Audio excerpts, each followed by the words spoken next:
So you're one of many writers that I enjoy that have moved to Substack. And Substack has created this platform where they can really credibly say, we don't censor people, we don't bend to pressure. We are politically neutral, and they've stepped into that brand and done it in a really credible way, where Substack as a platform almost seems invisible and just like a neutral medium through which to deliver to your inbox writers that you like, and to allow you to have a direct relationship to your patrons, pretty much. And I think it's done a really excellent thing. And there's so many other people that I love on that platform. At the same time, it's come under a lot of criticism for not being, for having no filter on its content, for being the midwife to lots of misinformation about COVID and other things. And then, it's come under a different line of critique, which is that, for people who like the Substack ecosystem, well, this is great, but are we really influencing the mainstream conversation by sort of running and hiding in this cloistered Substack world? So I guess my question is, A, why do you think Substack has seen such a boom? What is failing in media that's creating that demand? And B, what are the sort of promises and limits of the Substack explosion? That's a really good question. I think the reason it's succeeding, I think we both have a good idea of why that is. The traditional corporate media got to be basically unwatchable, in recent years. It's just totally predictable.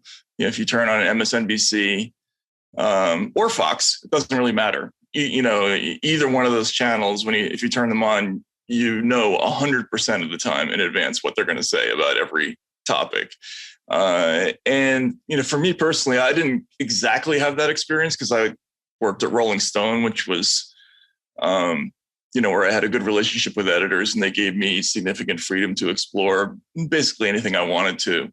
But still, if you were in that kind of center-left ecosystem, there were increasingly certain pieties that you could not cross. You had to have certain mandatory opinions about things.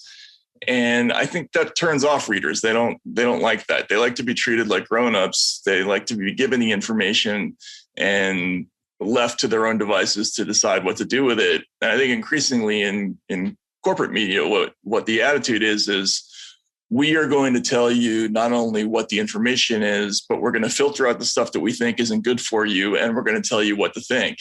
And people really don't like that. They don't respond well to that sort of hubristic approach to rhetoric. It's one of the reasons why, a show like Joe Rogan's does well. I think it's just because it's not so much his delivery. It's this attitude of, humility toward the audience that, well, I'll talk to this person, I'll talk to that person, we'll just all sort it out together. It's more relaxing for people. So I think that's part of what the success is. And, as somebody who has worked in media for for 30 years now, and watched it progressively decline financially throughout that entire time, to be in Substack where the opposite is happening is such a shock. I've never seen this before in media. So it's the audiences are really big. The limitations, though, are pretty obvious. I think the problem with Substack is that it depends upon generating a lot of content, and it doesn't give you a lot of time to do like what I used to do. For instance, like Rolling Stone, they would assign me to cover some financial topic, and I would have 8 weeks to do the investigation and write it up and do all the fact checking and do all that stuff. You can't do that on Substack. We just haven't figured out a way to monetize hardcore investigative reporting yet. I think that's kind of a limitation. But people are getting a wide array of opinions, at least. and some journalism, and that is sort of outside the mainstream, and they like it.